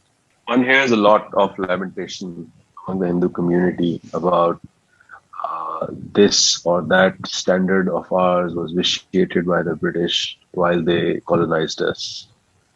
I don't see any self-reflection or introspection as to why it is only Hinduism that the British were able to distort and vitiate, but they were never able to touch, Islam at all. Is there anybody who's turning that gaze inward and saying, hang on, we cannot keep blaming the Buddha who existed 2,500 years back for some of our problems about loss of Kshatriyatva, and blaming the British who ruled us for about 150 years for vitiating us. We allowed ourselves to be distorted by others. Is there anybody who's doing that? Is there any source I could read that you could recommend? There is a book called The Last Brahmin. It's translated from Telugu, but at any rate, that's about a Brahmanism most moderns wouldn't know about. You see, he shows a traditional Brahmin family in which then certain intrigues happen and so on that are the object of the novel. But so the background is that these are real traditional Brahmins who look down on temple service, who don't want to have anything to do with what they call Puranic Hinduism, with temple worship and devotion and bhakti and so on. No, they are strictly Veda, scripture scholars and scripture reciters. So that's traditional Brahmanism for you. That goes together with a lot of poverty and so on. That's also one reason why they look down on temple priests, because they are not as ascetic as they themselves are. Right. So, I mean, that gives us a very unexpected angle on the question you raise. But then what you were drawing attention to, and what is really worth going into, is the fact that the British influenced Hinduism but not Islam. And that Hindus apparently were open to being influenced, whereas Muslims were not. This is indeed a very important question, you see. And I'd say, I don't want to flatter any Hindus, but I'd say that it is because of Hindus' open-mindedness. Also because by profession, usually they were much closer to the British, like all the lawyers I talked about. And they had a lust for knowledge. And so the West had a lot of new knowledge to offer, right? So they were drinking at that source, whereas Muslims mostly had this smugness about, we have the true religion and that's enough for us. So this is also true in the field of religion, where, if you talk about, let's say, Christianity, then mostly Hindus tend to be interested. Muslims not so much. When I say, okay, I'm no longer a believing Christian, what Muslims will say is, then you are open for conversion. Yeah. And whereas with Hindus, I never had this reaction. In fact, on the contrary, like, what's his name? Chatterjee, Abhas Kumar Chatterjee, he immediately asked me, don't you think your parents are sad about that? So, you see, among Hindus, there is a lot more sympathy for the rest of the world, including for new forms of knowledge, for new forms of thinking. Now, the downside is that indeed they can get swayed by other forms of thinking more easily. And so they have drunk in a bit too much of this Western input. And so you get phenomena like secularism. So I'd analyze it in the first place as the downside of something ultimately positive. Maybe there are other factors, like, for instance, since you mentioned Raji Malhotra, I've heard him give the example of, the British conquerors could find plenty of Indians to work for them, even militarily, to fight against their own compatriots. Whereas in China, they couldn't. That's why they employed Sikhs in Shanghai, in Hong Kong, and so on. And so, I mean, I've been surprised to see Chinese accounts of history where the Chinese are fighting with the British troops, who, when you look more closely, are Indian troops. So you see, the British really managed to make Indians fight for them, whereas they didn't trust the Chinese to do so. Most Chinese didn't want to collaborate, though there are a few cases. But so, yeah, maybe that's an Indian trait. Though, personally, knowing the history of my own country and surroundings, I think that betrayal is pretty universal, So, but yeah, I mean, it's an interesting question. I don't have the final answer, but these are a few ideas that may contribute to an answer. Could you Yes? recommend some good reads, some good books that we can refer to and read about this anti-Brahminism, including yours? Well, I don't think there are many books about anti-Brahminism. There are quite a few books that exemplify anti-Brahminism. Like there is a book, De-Brahmanizing History. It's only a few years old. It's some highbrow academic stuff. De-Brahmanizing History, which of course presupposes that anything Brahminical is bad and we have to de-Brahmanize. So I mean, anti-Brahmin stuff is 10 a penny. But thematizing anti-Brahminism as a problem, I don't know. I don't know of any such books. Maybe even of any publications. I mean, about anti-Brahminism, my main source is hearsay. You see, when I hear people about, telling them about what anti-Brahminism means in their own life. Like, for instance, I met some Brahmin from Bangalore who said that they had formed a Brahmin platform precisely to unite against the rising tide of anti-Brahminism. Now, I don't know about that. Like, for instance, I know in my own country, for instance, that the woke people are speaking about the rising tide of racism. Now, that's nonsense. You see, the old generation that still knew about the colonial age and so on, they had a basic racist attitude. They really thought that Africans were inferior and so on. That in the new generation is completely gone. My children have gone to school with people of all races. It's natural to them. So it's not true that it's getting worse. Now, so therefore, I'm wary when I hear people say that in India this is getting worse. It ought not to. But then again, I am aware that in India, some old phenomena that should have died out long ago, like all this Aryan immigrant stuff, that is really there. So it's possible that this anti-Brahminism is even tangibly, even on the street, a real problem.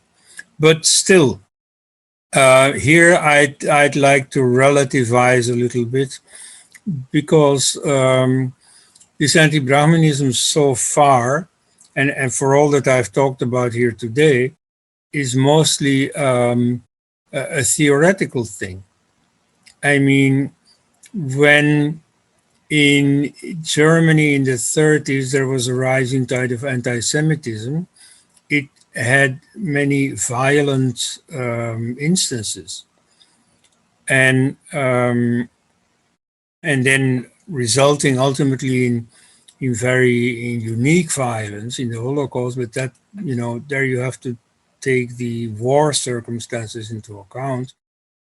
Maybe that could have developed differently. But at any rate, even in this peaceful stage, it took a violent turn once in a while. And so that with anti-Brahminism in India, I am hardly aware of. You see, on a theoretical front, I'd say that the comparison with anti-Semitism is very apt. Like if you see some anti-Brahmin cartoons and you compare them with anti-Jewish cartoons in the Nazi press, they're often really very, very closely the same. But then you see, when Germans say something, they mean what they say. You know, a trait of Hindus is that they do not always mean what they say. And, you know, often, you know, any heavy rhetoric does not translate into the corresponding violent actions. So in spite of all the rhetorical anti-Brahminism, the corresponding facts on the ground, well, are not so bad, you know, shouldn't be dramatized. And I also don't foresee that this will become seriously more dramatical in the years to come. The most fierce anti-Brahminism comes from Brahmins themselves, as you said. Where do you see the Brahmins heading, and where should they pull their socks up? Well, one possibility is that they will just disappear, not because they will die out, but simply because they will mix with everyone else. And, you know, after a few generations, well, maybe people will still carry family names like Tiwari and Sharma and so on. But, you know, that will only say that they are Brahmins in the strictly paternal line. Because by that time, you know, they have mixed, and their mother is Yadav, and they're, you know, who knows? So that's one possibility, that it will simply become irrelevant. Otherwise, you see, while it lasts, and it can last for a few more generations, realistically speaking, I don't think I'd have anything special to say about what will happen to them rather than to other Hindus. Of course, they will suffer together with the other Hindus when a hostile religion takes over certain parts of the country. I think Bengal was mentioned here earlier. But that's part of Hindus, you know. I don't think that Brahmins themselves are going to go through that much. What I hope is that they will outgrow the kind of the kind of mentality that has been associated here with the Puri Shankaracharya. You know, I don't mind that for the past, and I don't mind him being the most conservative pole in the whole Hindu spectrum. But nevertheless, I don't think that is the way to go. And anyway, I don't think it will go that way. You know, these are a bit, these are relics of the past. You know, there will simply be a modernization, and not necessarily in the sense of dropping Hindu tradition, but of having a more historical understanding of Hindu tradition. Like caste is not a God-given thing. Caste is just a historical phenomenon, a social phenomenon that at some point started taking shape, has been with us for 2,000-3,000 years, and is now withering away. So it shouldn't be taken too seriously. What Brahmins can remember and can cultivate as a memory is the enormous achievements of Brahmins. You know, there are reasons to be proud of that. And once in a while, you see, when I meet Brahmins, I do remind them that they are, after all, the descendants of the rishis. And so maybe not literally, I don't know, maybe the name Bhargava doesn't mean any more that you descend from Bhrigu than that the name Sharif or Saeed means that you descend from Muhammad. But anyway, I mean, they're associated with that glorious tradition, that tradition of knowledge. And so that is commendable. That deserves to be cultivated. But otherwise, I think, you see, Brahmins will just dissolve into Hindu society.